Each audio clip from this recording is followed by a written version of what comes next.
In high school, I was a pretty mild-mannered kid. I came from a very strict household, and a call from the school was absolutely unacceptable. I also wanted approval from authority figures, as I rarely got it at home. So I kept quiet, did good work, and was generally well liked by my teachers. Like I said, it was a strict household and my outfits were closely inspected for modesty by my very conservative parents. If it passed at home, it wasn't going to get me in trouble. I tried hard to fit in with the other kids though, and found that wearing a layer underneath made regular outfits pass the home dress code. So I still got to wear the distressed jeans, but you could see black leggings instead of my knees. Not a huge deal, and it helped me feel better about my appearance, at least socially anyway. As trends were set, leggings became super popular. Finally, I was ahead, and on point with my style. Some girls did begin to abuse the system though. School dress code required skirts to be no shorter than 3 inches, 1 index card, above the knee. Standard was suddenly lots of tiny denim mini skirts with leggings. So the school cracked down and said leggings were no longer allowed underskirts. Of course, since I had different home rules, I didn't even own a skirt that short. My skirts had to reach the knees, which was 3 inches longer than the school requirement. I didn't even mention the new school rule at home, because I didn't think it was an issue. So I get super cute, wearing my knee-length denim skirt and leggings, as it was still trendy, and a bit chilly out, pass home inspection and head off to school. Nothing was said in my first 3 classes, but like I said, I was a good kid and always well covered. One of the super mean teachers, not even mine, just one standing outside her door, spotted my skirt and leggings in the hall, and grabbed me, and marched me down to the office. I knew of the rule change, but I truly thought it wouldn't be a big deal, since I wasn't wearing a mini skirt. She shoved me in, and yelled something about a dress code violation, and left to return to her class. I was called in, thinking the principal, who I didn't know well, would laugh with me about her unreasonableness. Boy was I wrong. He screamed up and down how I was dressed inappropriately, and he would be calling my parents to come get me to take me home to change. Oh no. Oh no. As I stood and turned around showing him my clothes, I tried to argue that my skirt met code and the leggings covered more. I even tried to explain that my parents would take it out on me in an aggressive manner. He wasn't going to hear any of it. I had to think fast. Cue malicious compliance. While he was still looking for the number to call, I kicked off my shoes and began wriggling the leggings down and off, right there in his office in front of him. Since my skirt was long enough, I shoved my pants in my bag and stated that now he has no reason to call my parents. I was fully compliant with the dress code of the school. As he stared with his mouth agape, I could see him turning red while trying to figure out how to deal with me. He ended up just yelling, "Get out of my office. Get to class." Never have I felt so relieved. During breaks at school I'd be hanging around with my mates and there was this girl, nicknamed Flea because she was small and annoying.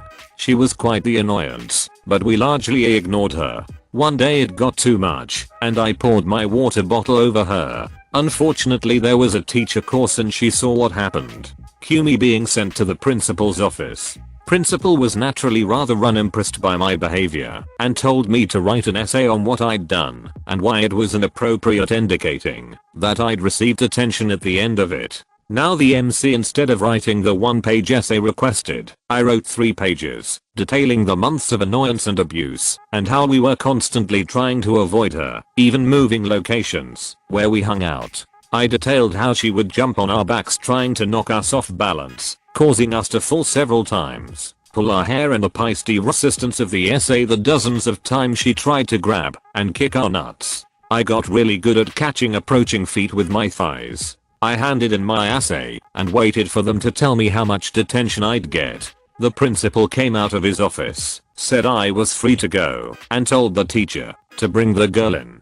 She ended up getting detention, a call to her parents, and she didn't bother us again. Bonus story. Similar vein. Another girl I poured drink on, this time red fizzy on white school uniform. She was constantly stealing our hacky sack, so one day I saw her run for it as it fell, stepped on it, so she couldn't get it. She was trying to wrench it out from under my foot, so I poured most of my can of red Mirinda *SLOWLY* on her back. Poured half my drink out before she ran away. Nothing came of that one. Although I figured out years later she actually liked me, so screwed that one up.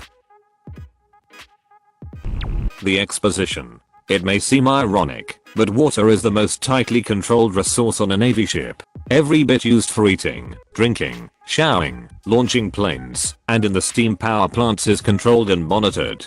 This is because you can't just slam seawater through the nuclear reactors. Well, you can, but it will cost the government a few $100 million and probably land you in jail. Each carrier has 2 nuclear reactors, and the government is extremely protective of them. The operators are the most highly trained group of people in the Navy. Every year, every single reactor and operator undergoes a week of intensive inspections and drills from a crew sent by Washington, D.C., called an Operational Reactor Safety Exam, ORS. The story. I'm just a lowly E5 turning circles and launching planes, supervising the catapults. The year is mid-2000s, and Operation Iraqi Freedom is still in high gear.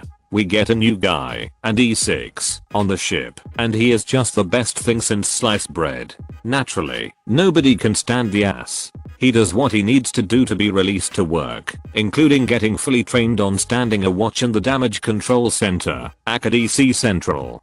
DC Central is the command center where all the ship-wide drills or actual catastrophes are managed. It's time for the ORS. To set the scene, it's about 2 AM. The ship is the kind of quiet you only get in nurseries at nap time and the calm before the storm. The overhead speakers crackle into life. Reactor shut down. Reactor shut down. My watchstanders join me in the office just in time for the phone call. Catapult shop, Mr. Disneyland.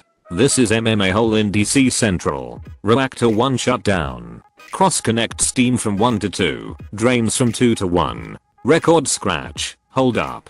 That's wrong.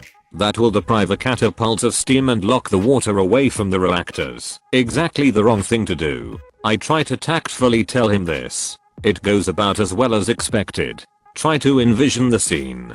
He is in a room with tons of alarms, flashing lights, at least 3 other guys his rank, a bunch of E7s, probably an O5, third in command of a ship of 4,000 people, and a bunch of people from Washington, D.C. watching our every move. He doubles down. No. Do wrong alignment. Roger that. I give him the old eye and log it. My watchstanders and I just grin in anticipation that MMA hole is about to feel the long arm and sweaty fist of Washington, D.C. Department of Naval Reactors. To cut this short, we do as requested.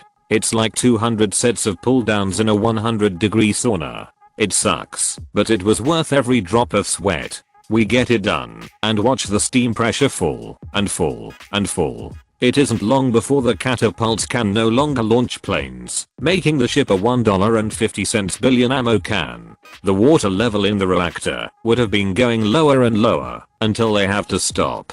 Eventually someone had to take pity on MMA hole, and they called us back up to fix the valves. As for the fallout, the watchstanders on that particular station were basically told, when catapult gives you a valve lanoop, listen to them. MMA hole got his hand slapped, but that is it. And we got an attaboy from the inspectors. No great payoff, but you take what you can get.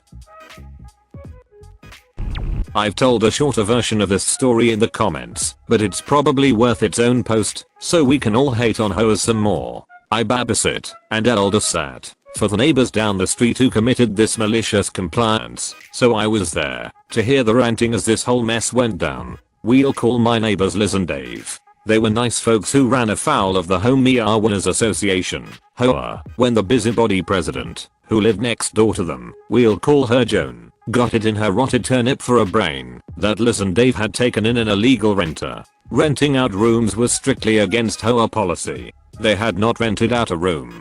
Liz's elderly mother had moved in with them after breaking her hip and being unable to live alone anymore. Joan sent them a very threatening letter about their unlawful renter and how fines would accrue if the unlawful renter didn't vacate immediately. It was accompanied with a copy of that part of the bylaws and pictures of Liz's elderly mother taken through windows of their house. Creep alert. They wrote back that there was no renter and explained the situation. Joan did not believe that story and had the HOA lawyer start sending them certified letters about their continued violations with ever increasing insane fines. This went over poorly. Liz and Dave got their own lawyer to fire back a cease and desist letter. After many increasingly aggressive back and forths, it all culminated in an association meeting where Liz, Dave and Liz's mother came in with ID and birth certificates and basically made Joan look like the pimple on the backside of humanity she was. They won, but Joan was furious and swore she'd get them for something. Joan maintained until the day I left for college, last I knew of her, that Liz and Dave had forged those driver's licenses and birth certificates to keep their unlawful renter. Cut to the following fall. Liz and Dave needed to repaint the house after making some siding repairs post-hurricane. They carefully checked the bylaws for approved paint colors and picked out a fairly bland shade of something between brown and tan. They gave the painters the color info listed in the bylaws to the painters and painting happened. Less than a week after their house was painted, they got another certified letter from the HOA lawyer stating their house was the wrong color. They fired back evidence they ordered exactly what was in the bylaws. Well, after many back and forths it turned out the approved color in the swatches on file with the board no longer matched, because the manufacturer had changed the colors in their line slightly due to some kind of formula change. Their house was a few shades darker than it should have been. See, the bylaws listed the manufacturer color info for convenience, but the shades actually had to match the official swatches you could have theoretically borrowed from the board and gotten color matched. Nobody ever did that, but Joan was out for blood after the unlawful renter and forced them to have to repaint. Liz and Dave were taking no chances on the second try. They got the swatch set from the HOA. For some reason it made no distinction between approved accent colors. Most houses in the neighborhood had brightly colored doors or house colors. They decided that if they had to paint their house a second time, Joan, the dog that caught the car, could live next to the most garish option they had. It was pumpkin orange. The painters asked multiple times if they were sure. They were very sure. You couldn't see the orange from inside, but you sure could from next door. Joan made many attempts to object to this, but it was within the letter of the HOA rules, and the house stayed orange until long after I moved away.